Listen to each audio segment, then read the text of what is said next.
The great hall on Nexus Prime buzzed with the voices of a dozen different species. Ambassador Lisa Grant walked slowly between the groups of aliens, listening to their complaints and demands. She had been doing this job for 10 years now, and every meeting felt the same. Everyone wanted something. No one wanted to give anything back. The Zephyrians stood in the corner, their gray skin gleaming under the artificial lights. They were tall and thin, with 4 arms and eyes that never seemed to blink. Their leader, War Commander Vex, kept staring at Lisa with those cold black eyes. She did not like the way he looked at her, like she was some kind of bug he wanted to step on. The human territories grow too large, Vex said when Lisa approached his group. His voice sounded like metal scraping against stone. Your species takes planets that belong to others. Lisa kept her face calm, even though she wanted to roll her eyes. All human colonies are in systems that were empty when we arrived. We follow the same rules as everyone else. Rules change, Vex replied. The strong decide what is right. Across the room, the bug-like Cathara clicked and buzzed to each other. Their translator devices turned their sounds into words, but the meaning was always hard to understand. They seemed excited about something which was never good. When the Cathara got excited, other species usually got hurt. The Etherian Republic's representative floated near the center of the room. The Etherians looked like jellyfish, made of light, beautiful but fragile. They never fought anyone, which made them popular with species that wanted to look peaceful. Ambassador Nira pulsed with soft blue colors as she spoke. Surely we can find a solution that makes everyone happy, Nira said in her musical voice. The Galactic Concordat has kept peace for 50 years. We must not let small disagreements destroy what we have built. Lisa wanted to laugh. Small disagreements. The Zephyrians had been building up their military for the past 5 years. They had moved fleets to the borders of human space. They had stopped all trade with human worlds. But sure, these were small disagreements. Her wrist device buzzed with an incoming message. She looked down and saw Admiral Jake Morrison's face on the small screen. His expression was serious, which meant bad news was coming. Lisa, we need to talk, now. She excused herself from the main hall and found a quiet room down the corridor. Morrison's full image appeared on the wall screen, and she could see the bridge of his flagship behind him. The UE Seherbinger was humanity's most advanced ship, but it looked small compared to some of the alien vessels she had seen. What's wrong, Jake? The Zephyrians hit Research Station Alpha 7 3 hours ago, Morrison said. His jaw was tight with anger. They came in fast, destroyed everything, then left. No warning, no demands, just pure destruction. Lisa felt like someone had punched her in the stomach. Alpha 7 was a science station, not a military base. Families lived there. Children went to school there. How many? 847 dead. No survivors. The number hit her like a physical blow. She sat down heavily in the nearest chair. Did they give any reason? They're calling it a defensive action against human expansion. They say we were using the station to spy on their territory. That's insane. Alpha 7 was studying star formation patterns. The most dangerous thing on that station was the coffee machine. Morrison nodded grimly. I've got Captain Nick Rivers heading there now with the cleanup crews. But Lisa, this is just the beginning. Our intelligence says they're moving more ships toward our borders. Lisa closed her eyes and tried to think.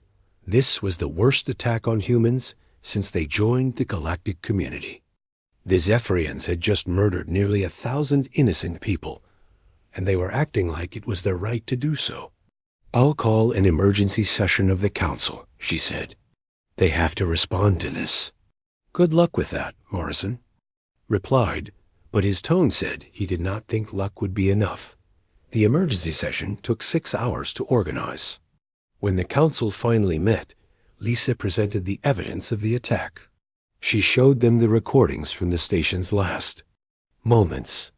She read the names of the dead, including the 43 children who had been in the school. When the Zephyrian ships opened fire, the response was exactly what she had feared. "This is deeply concerning," said Council Speaker Drath, a whale-like creature from the oceanic worlds. "We must study this situation carefully before making any decisions." Study? Lisa could not keep the anger out of her voice. They killed 800 people. What is there to study?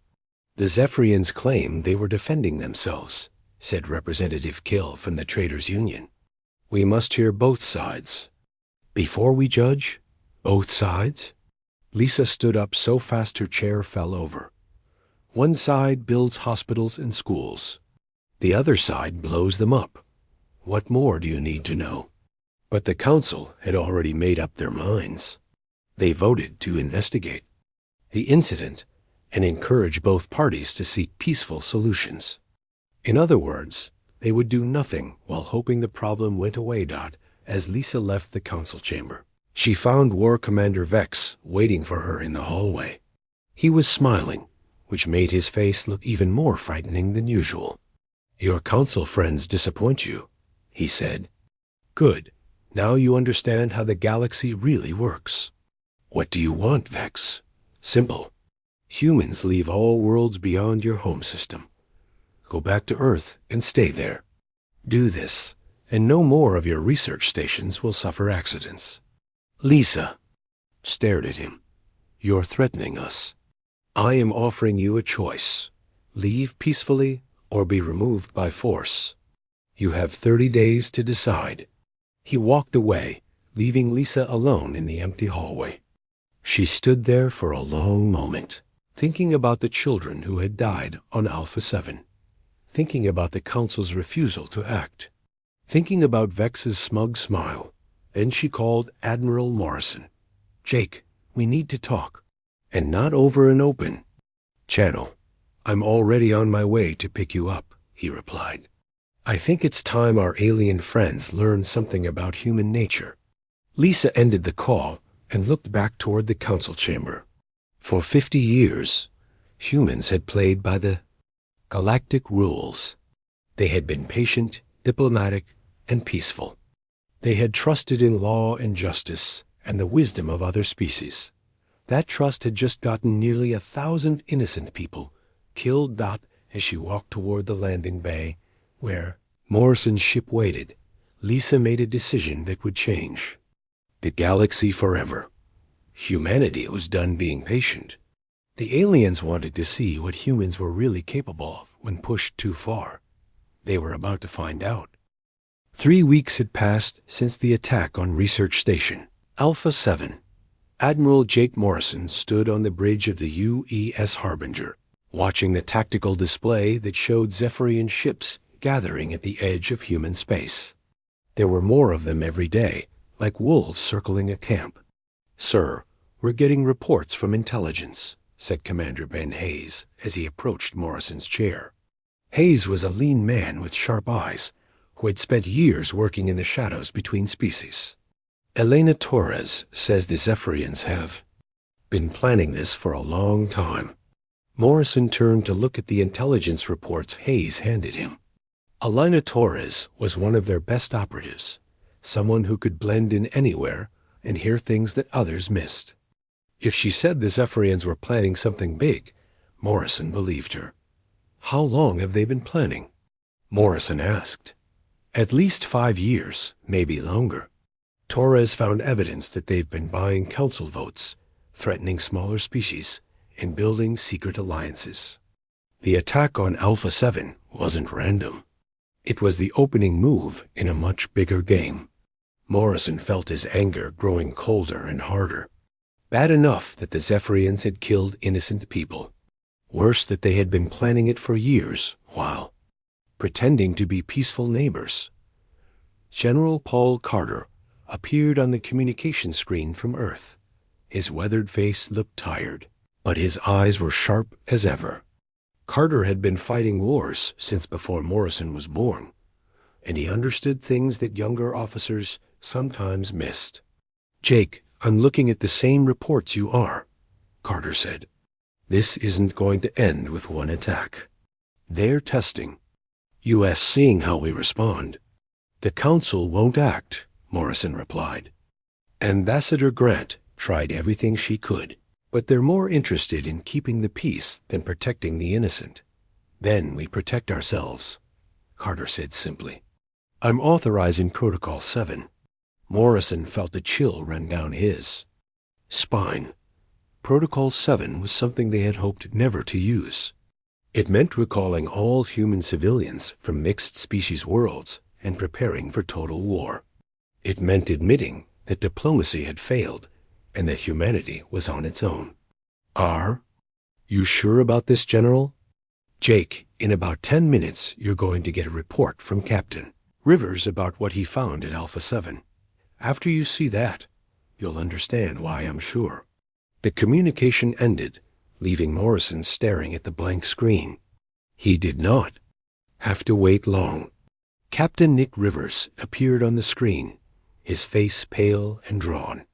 Rivers was a tough man who had seen action in the border conflicts, but something had shaken him badly. "Admiral, I've finished the investigation at Alpha 7, Rivers said. His voice was carefully controlled, but Morrison could hear the rage underneath. "Sir, they didn't just attack the station. They hunted down the escape pods, every single one. There were children in those pods, Admiral, families trying to get away. The Zephyrians tracked them down and killed them one by one." Morrison closed his eyes and took a deep breath. He had hoped it was just a military strike, brutal but focused. This was something else entirely. This was murder for the sake of murder. "Send me everything," Morrison said. "Every recording, every piece of evidence." "Already on its way, sir." "Admiral, there's one more thing. We found a message beacon they left behind. It's addressed to humanity." The beacon's message appeared on Morrison's screen. War Commander Vex's face filled the display, and his black eyes seemed to look directly at Morrison. "Humans," Vex said in his grinding voice, "you have seen what happens to those who refuse our generous offer. Leave the galaxy now, or watch your species burn. We will show no mercy to those who stand in our way. Your weakness disgusts us. Your diplomacy is meaningless. Only strength matters, and you have none." The message ended, but Morrison kept staring at the screen. Around him, the bridge crew was silent.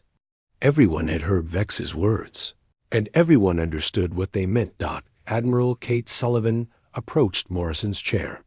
She had been his second in command for 8 years, and he trusted her judgment more than anyone else's. Her face was calm, but her hands were clenched into fists. "Orders, sir?" she asked quietly. Morrison looked around the bridge at the men and women who served under him. These people had families on human worlds, friends who might be targets of the next Zephyrian attack. They had joined the space service to explore the galaxy and protect humanity's future. Now they were being told to abandon everything they had built. "Signal all human ships," Morrison said.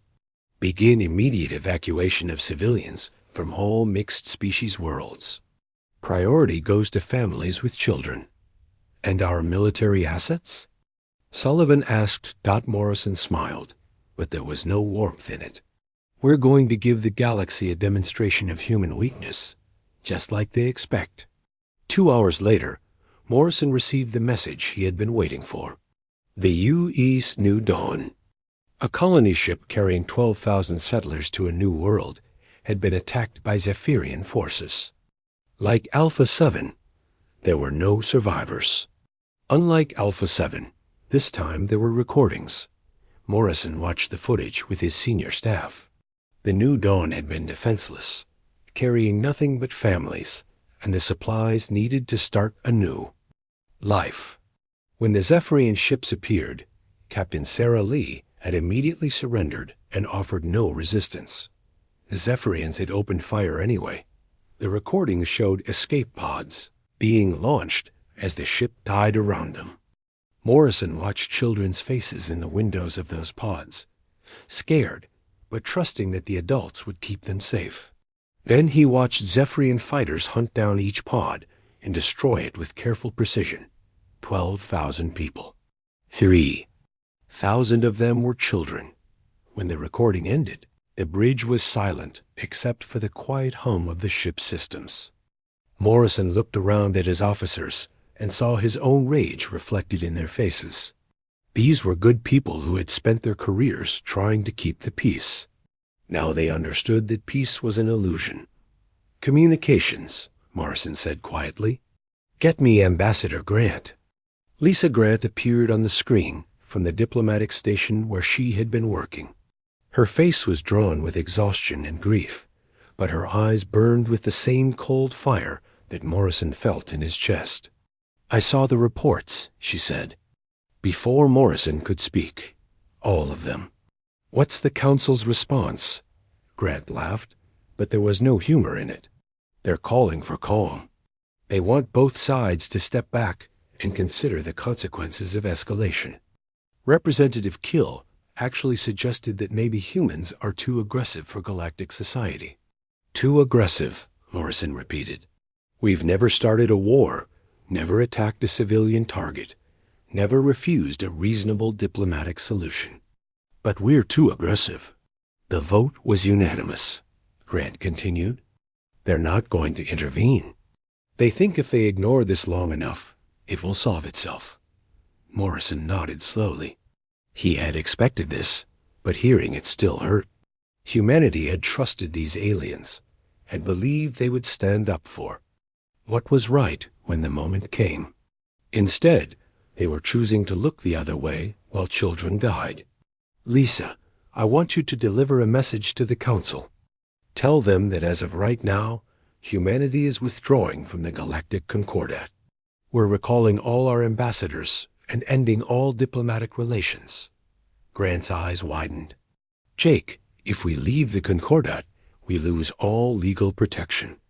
Any species can attack us without consequence." "They're already attacking us without consequence," Morrison replied. "At least this way, we can respond without worrying about galactic law." Grant was quiet for a long moment. Then she smiled, and Morrison was surprised to see relief in her expression. "You know what? I'm tired of pretending these people are our friends. I'll deliver your message, and then I'm coming home." After the communication ended, Morrison called General Carter again. This time, Carter was not alone. Behind him stood a group of people Morrison had never seen before, men and women in military uniforms with no rank insignia or unit markings. "Jake," Carter said, "I want you to meet some friends of mine. For the past 20 years, they've been working on projects that we hoped we'd never need." It looks like that hope was misplaced. One of the mysterious officers stepped forward. He was a middle-aged man with graying hair and the kind of scars that came from dangerous work.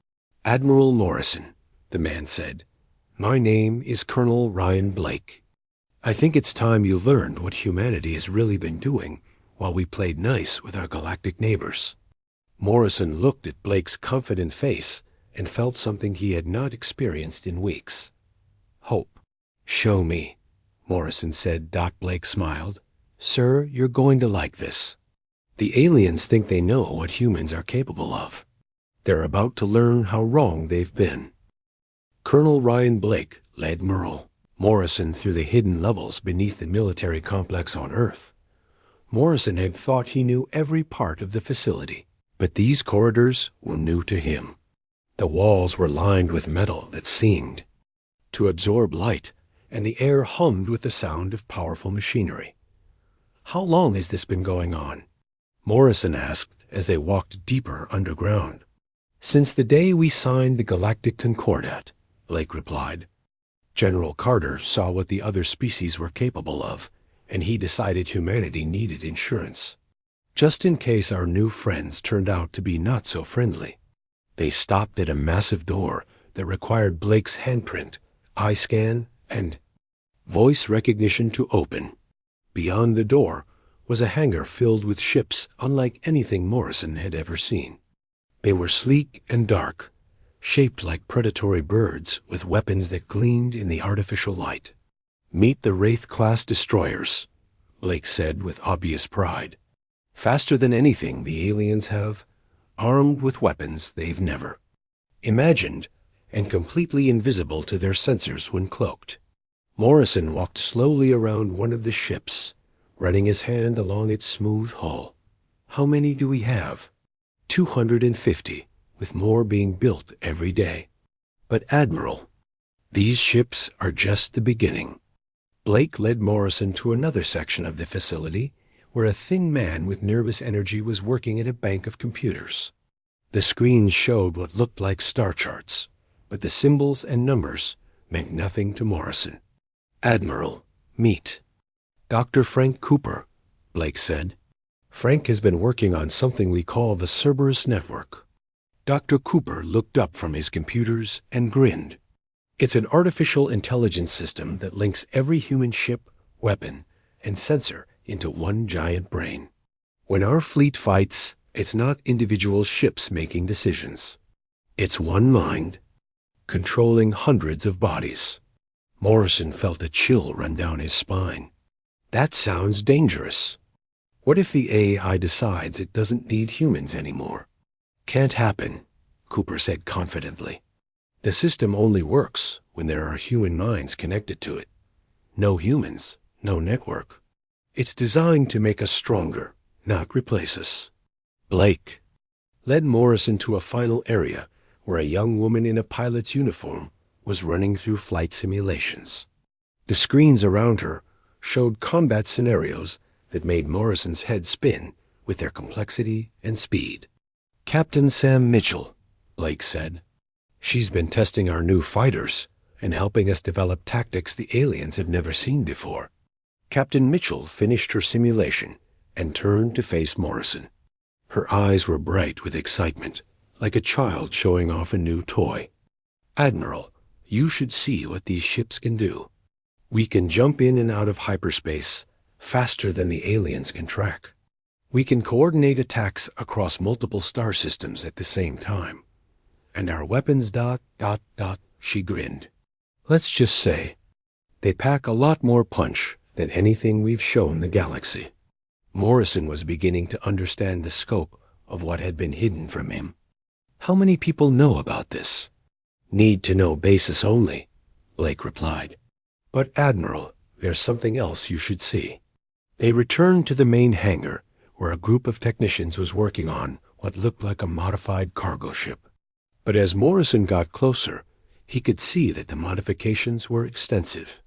The ship bristled with weapons and sensor arrays that looked nothing like standard human technology.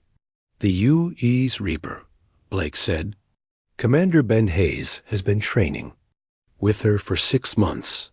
She looks like a simple transport, but she's actually our most advanced combat vessel." Morrison remembered Hayes from the Bridge of the Harbinger. The intelligence officer had always seemed to know more than he was saying. Now Morrison understood why. "Where is Commander Hayes now?" "On patrol near the Zephyrian border," Blake replied. "He should be running into one of their scout fleets any time now."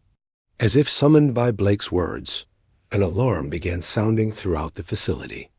Morrison followed Blake to a communications center where technicians were tracking something on long-range sensors. "Report," Blake ordered. "Sir, we're getting signals from the Reaper. Commander Hayes has encountered a Zephyrian patrol fleet. 20 ships, including 2 heavy cruisers." Morrison felt his stomach drop. Hayes was a good officer, but 1 ship against 20 was suicide, even with advanced technology. "Can we get support to him?" Blake smiled grimly. "Admiral, I think you're about to see why we've been so confident." The main screen lit up with a tactical display showing the battle zone. Morrison could see 20 red dots representing Zephyrian ships surrounding 1 blue dot that was the Reaper. It looked hopeless dot, then the blue dot disappeared. "Did they destroy him?" Morrison asked. "No, sir," the technician replied. excitement creeping into his voice. He just cloaked. The Zephyrians can't see him anymore. Morrison watched as the red dots on the screen began moving in confused patterns, clearly searching for a target they could no longer detect. Then, one by one, the red dots began disappearing. Hayes is picking them off while they can't see him, Blake explained. The Reaper can fire while cloaked, something the aliens thought was impossible. The battle lasted exactly 4 minutes and 17 seconds. When it was over, 20 Zephyrian ships had been destroyed, and the Reaper was already jumping back. To human space. Any casualties on our side? Morrison asked. None, the technician reported. The Reaper took no damage at all. Morrison stared at the screen, where the debris of 20 alien warships was slowly spreading through space. Hayes had just achieved a victory that would have been impossible using conventional human ships and tactics. More importantly, he had done it in a way that would terrify any alien who heard about it. They're going to know something has changed, Morrison said. That's the idea, Blake replied. For too long, the aliens have thought of humans as weak and peaceful. Time to show them what we're really capable of. Over the next few hours, reports began coming in from across human space. The Kithara Collective, emboldened by the Zephyrian. Attacks had launched their own assault on 3 human outposts. They had expected easy victories against the supposedly defenseless human colonies. Instead, they encountered Admiral Kate Sullivan's newly deployed defense platforms. Morrison watched the recordings from the battle with growing amazement. Hellfire platforms looked like simple asteroids until they activated. Then they revealed weapon systems that could track and destroy multiple targets simultaneously. The Kithara had sent 60 ships to attack the 3 outposts. 36 of them were destroyed in the first hour of fighting, and the rest fled in panic. How long have we been building these weapons? Morrison asked. 20 years, Blake replied. Every research station we built was actually a weapons facility. Every cultural exchange was an intelligence operation. Every trade mission was really about studying alien technology and finding its weaknesses. Morrison thought about all. The times he had felt frustrated by humanity's apparent weakness compared to the older galactic civilizations. All the times he had wished they had better ships, better weapons, better technology to defend themselves. It turned out they had been building exactly those things in secret. What about the Council? Do they know about any of this? Blake's smile turned cold. They're about to find out. Emergency sessions have been called on 3 different worlds. The aliens are starting to realize they may have made a very serious mistake. Morrison's communication device buzzed with an incoming message from General Carter. When he answered, Carter's face appeared on the screen, and behind him, Morrison could see the organized chaos of a military command center preparing for war. Jake, I'm promoting you to Fleet Admiral and giving you command of the entire human space force. Your orders are simple. Show the galaxy what happens when they threaten human civilians. Morrison felt the weight of responsibility settling on his shoulders. What about the Galactic Concordat? What about diplomatic solutions? The Concordat died when they refused to protect innocent people, Carter replied. As for diplomacy, we tried that. It got 12,000 of our people killed, including 3,000 children. Now we try something else. Morrison looked around. At the hidden weapons, the advanced ships, and the faces of the people who had been preparing for this day for 20 years. Humanity had spent 2 decades pretending to be weak while secretly becoming the most dangerous military force in the galaxy. The aliens had wanted to see human strength. They were about to get more than they bargained for. What's our first target? Morrison asked. Blake pulled up a star chart showing the Zephyrian home systems. War Commander Vex has been bragging about human weakness. I think it's time we paid him a personal visit. Morrison nodded slowly. The Zephyrians had started this war by murdering innocent people. It was only fitting that they should be the first to learn what humanity was really capable when pushed too far. "Prep the fleet," Morrison ordered. "It's time to introduce our neighbors to the real human military." Fleet Admiral Jake Morrison stood on the bridge of the UES Vengeance, watching the tactical display that showed the largest human fleet ever assembled. 300 ships hung in space around him, from the sleek Wraith-class destroyers to massive carriers loaded with fighters. Every vessel was equipped with technology the galaxy had never seen before. "Sir, we're receiving surrender offers from the Zephyrian High Command," reported Communications Officer Tony Walsh. Walsh was Dr. Amy Walsh's brother, transferred from ground forces when the war began. His face was grim as he delivered the message. Morrison looked at the communication without reading it. "Delete it, sir. You heard me. Delete it and any others like it. The Zephyrians had their chance to surrender before they murdered children. That chance is gone." Around the bridge, his officers nodded in agreement. These were people who had seen the recordings from Alpha 7 and the New Dawn. They understood that some actions could not be forgiven, only punished. Colonel Lisa Grant approached Morrison's command chair. The former ambassador now wore a military uniform with intelligence insignia. Her diplomatic skills had been turned to a new purpose, finding and destroying the networks that had supported Zephyrian aggression. "Admiral, we've identified the Council. Members who took Zephyrian bribes," Grant reported. "Representative Kill from the Traders Union received 50 million credits. Speaker Drath got promises of exclusive mining rights. The oceanic worlds got protection from pirate raids." Morrison felt his anger growing colder. How many? 18 of the 30 council members. They sold out human lives for money and favors. Morrison nodded slowly. The corruption went deeper than he had imagined, but it explained why the council had been so quick to ignore Zephyrian crimes. They had been paid to look the other way while innocent people died. What about the others? The 12 who didn't. Take bribes? They just chose to do nothing, Grant replied, which makes them almost as guilty. On the main screen, Morrison could see the Zephyrian home fleet moving into defensive positions around their capital world. It was an impressive sight. 500 ships ranging from fast attack craft to massive dreadnoughts that could destroy planets. By any conventional measure, the Zephyrians had overwhelming numerical superiority. Morrison was not planning to fight conventionally. "Captain Santos, are your ships ready?" Morrison asked. Captain Maria Santos appeared on a secondary screen from her ship, the UES Retribution. Behind her, Morrison could see the specialized equipment that made her vessel, unique among the human fleet. Santos had volunteered for the most dangerous job in the upcoming battle. "Ready, Admiral? My team knows what to do."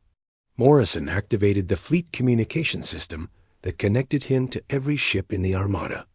300 captains and their crews could see his face as he prepared to give the order that would change galactic history forever. "All ships, this is Admiral Morrison.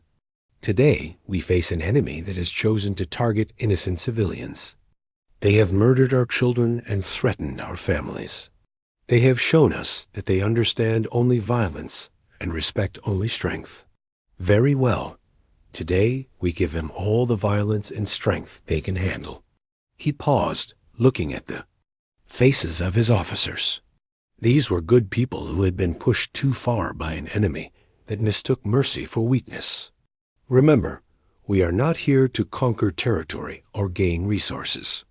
We are here to ensure that no one ever again thinks they can murder human children without consequences. Begin the attack." The battle for the Zephyrian capital system began unlike any engagement in galactic history. Instead of the traditional formation fighting that most species used, the human fleet simply vanished. The Wraith-class destroyers activated their cloaking systems and disappeared from Zephyrian sensors. Morrison watched the tactical display as confusion. spread through the enemy fleet. The Zephyrians had been preparing for a conventional battle, ship against ship in orderly formations. Instead, they found themselves facing an enemy they could not see. The first Zephyrian ship died, without ever knowing what hit it. A cloaked destroyer appeared long enough to fire a spread of quantum torpedoes, and vanished again before the enemy could respond. The massive dreadnought broke apart in a flash of light and debris. Then the real horror began. Human ships did not just attack military targets. They struck the communication relays that connected the Zephyrian fleet to their command structure. They destroyed the supply ships that carried fuel and ammunition. They hunted down the medical vessels that tried to rescue survivors from damaged ships. "Sir, the Zephyrians are requesting a ceasefire to recover wounded," reported Walsh. Morrison's expression did not change. "Denied. They didn't offer ceasefires when they were hunting down our escape pods." The Cerberus network allowed the human fleet to coordinate attacks within human precision, while individual Zephyrian captains tried to respond to threats they could not see. The human ships moved like parts of a single organism. Every attack was perfectly timed, every target carefully chosen for maximum psychological impact. Captain Santos led her specialized squadron on the most important mission of the battle, while the main fleet kept the Zephyrian military occupied. Santos slipped past their defenses toward the planet itself. Her ships carried a different kind of weapon, one designed to send a message rather than just destroy targets. "Admiral, Santos is in position," reported the tactical officer. Morrison nodded. "Captain Santos, you are cleared to demonstrate Project Damocles." On the screen, Morrison watched as Santos's ships released a cloud of what looked like metallic dust toward the Zephyrian capital. The particles spread out as they fell toward the planet's surface, seeming harmless to the alien observers below. Then the dust reached the atmosphere and activated. Each particle was a tiny machine programmed with one simple task: find and destroy any structure taller than 50 meters. The nanobots spread across the planet's surface like a plague, systematically dismantling every military installation, government building, and communications tower they encountered. The Zephyrian capital watched in horror as their civilization was literally taken apart piece by piece. The machines were programmed to avoid harming living beings, but everything else was fair game. Within hours, the most advanced planet in Zephyrian space had been reduced to the technological level of a primitive farming world. "They can rebuild," Morrison said when Grant questioned the tactic. "But they'll rebuild knowing that we can do this to any world, anytime we choose. They'll never feel safe again." The space battle continued for 3 more hours, but the outcome was never in doubt. The Zephyrian fleet, cut off from support and unable to coordinate effectively, was systematically destroyed. By the time the last alien ship surrendered, 450 Zephyrian vessels had been eliminated. Casualties: 17 wounded, 0 dead. The victory at the Zephyrian capital sent shockwaves throughout the galaxy. Within days, the Cathara Collective tried to negotiate a separate peace, claiming they had been forced to support the Zephyrians against their will. Morrison's response was delivered by Commander Tony Walsh, who led a ground assault on the main Cathara hive world. Walsh's troops used adaptive camouflage that made them nearly invisible to Cathara sensors. Their weapons were guided by artificial intelligence that could predict enemy movements before they happened. Most terrifying of all, they seemed to know exactly where the Cathara would be at any given moment. How are they doing it? The Cathara Queen demanded during one of her increasingly desperate surrender offers. Grant, who was handling communications with surviving alien leaders, smiled coldly. 20 years of cultural exchange programs. We know how you think, how you move, how you fight. We know your weaknesses better than you do. The Cathara resistance collapsed within a week. Their hive fleets scattered across the galaxy, but human patrol ships hunted them down one by one. Morrison had given strict orders. No Kithara ship was to be allowed to escape. The species that had helped plan the murder of human children would pay the full price for their choices. Meanwhile, the Galactic Council continued to meet, desperately trying to find a diplomatic solution to a war they had helped create. Representatives who had taken Zephyrian bribes now found their corruption exposed to their home governments.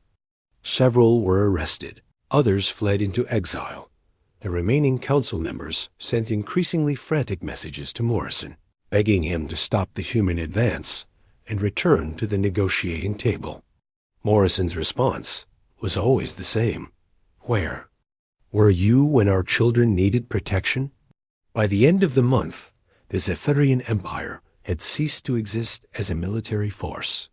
Their fleets were destroyed, their colonies occupied by human forces, and their leaders either dead or in hiding.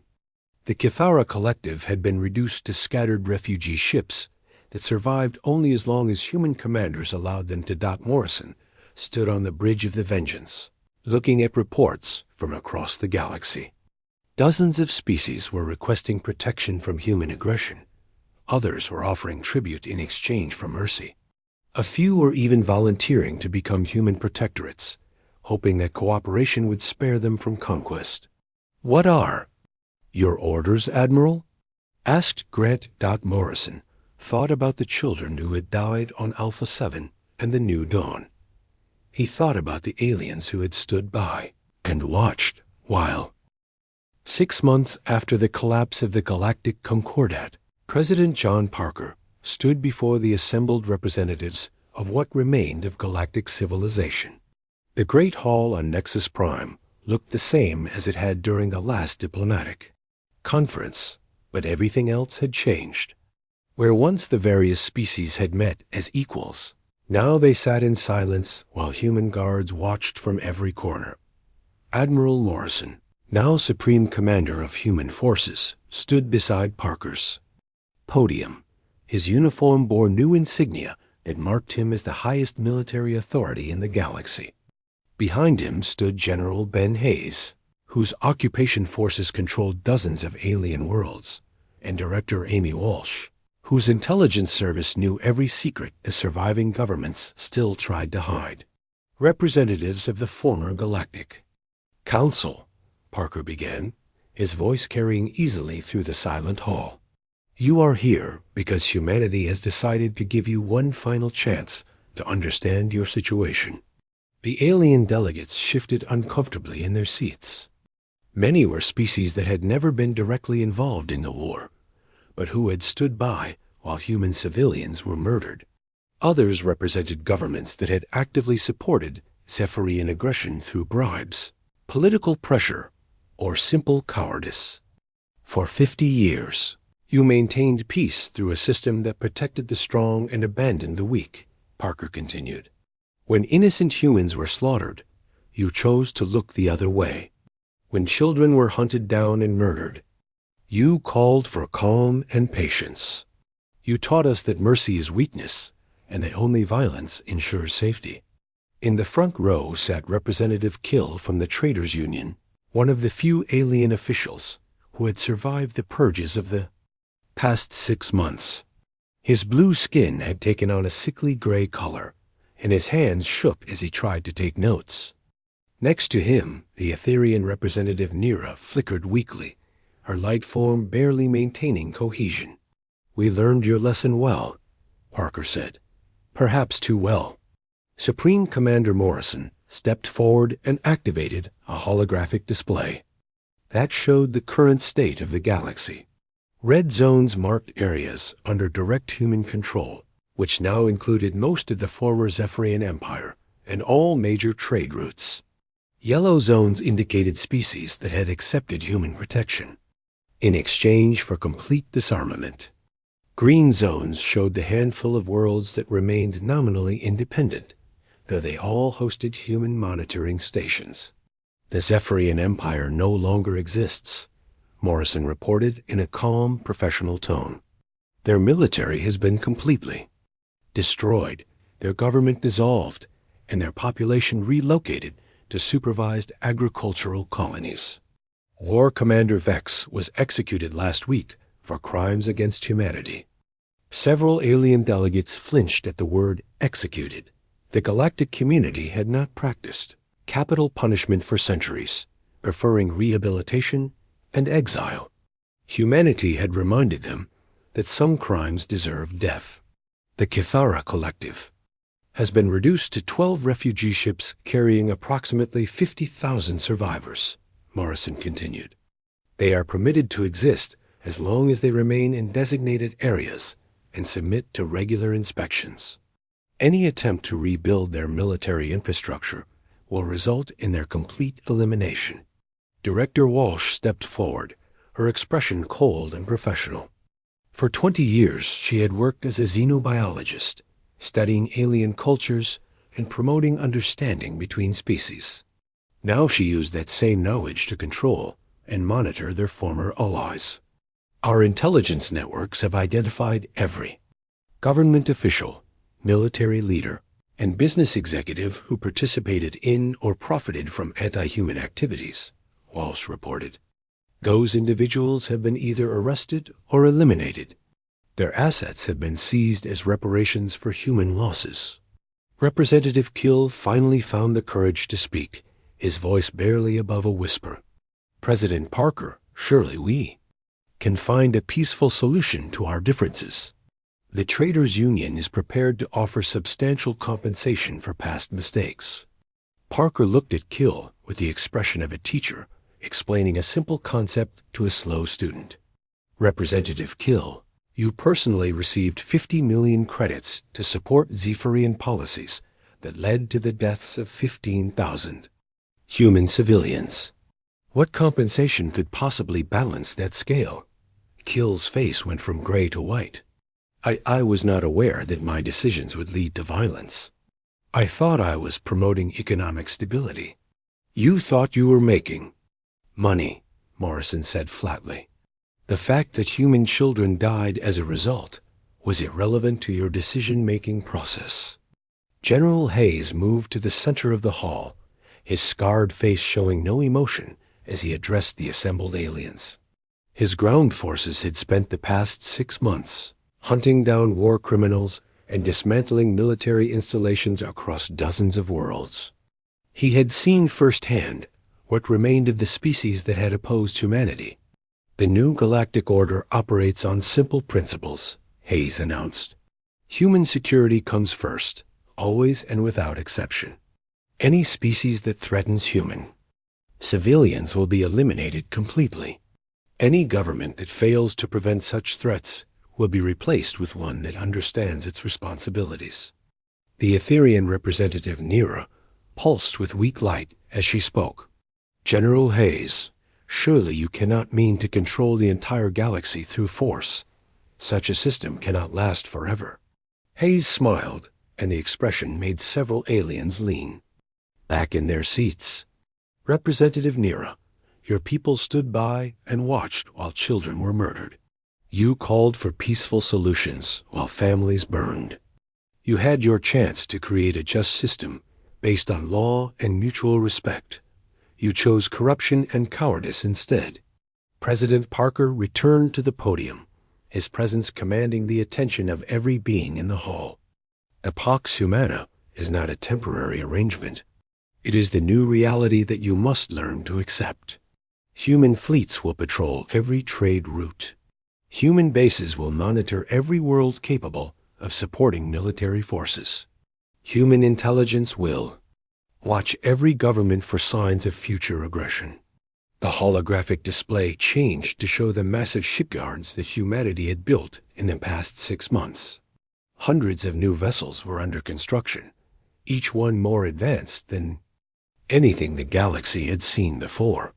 The human military machine was not just maintaining its current strength, it was growing larger and more powerful every day. But the Pax Humana also offers benefits to those who accept it willingly, Parker continued. Worlds under human protection enjoy complete safety from piracy, invasion, and internal conflict. Trade disputes are resolved quickly and fairly by human arbitrators. Scientific research proceeds under human guidance toward goals that benefit all species. Morrison activated. Another section of the display that showed formerly war-torn worlds now experiencing unprecedented peace and prosperity. Human administration had ended the border conflicts that had raged for centuries.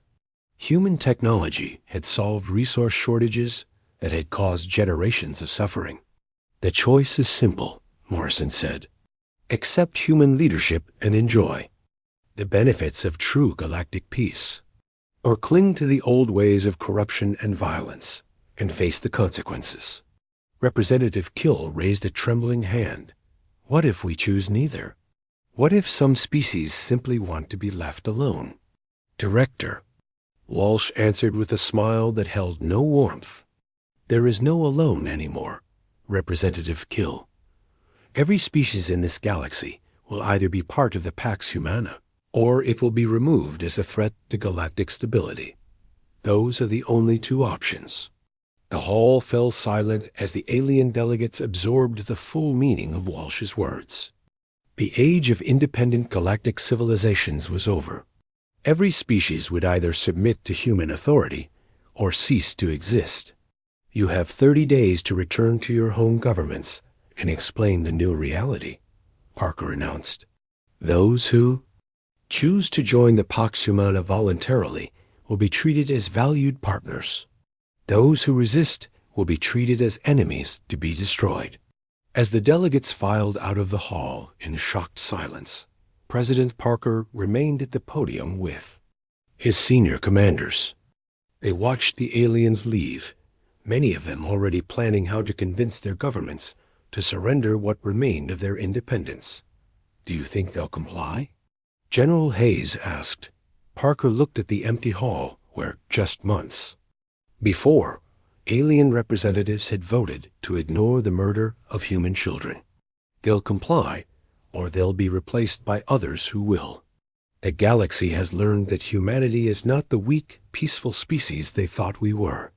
Supreme Commander. Morrison nodded grimly. They wanted to see what humans were capable of when pushed too far. Now they know. Director Walsh pulled up intelligence reports on her datapad, scanning through the communications intercepts and surveillance data that her agents had gathered from across the galaxy. The smaller species are already falling in line. The oceanic worlds have requested human protection. The mining guilds are offering full cooperation. Even some of the former Zephyrian colonies are asking to join the Pax Humana voluntarily. And the others? Parker asked. The others are learning that resistance is futile, Walsh replied. Admiral Sullivan's fleets have encountered minimal opposition during their expansion into the outer systems.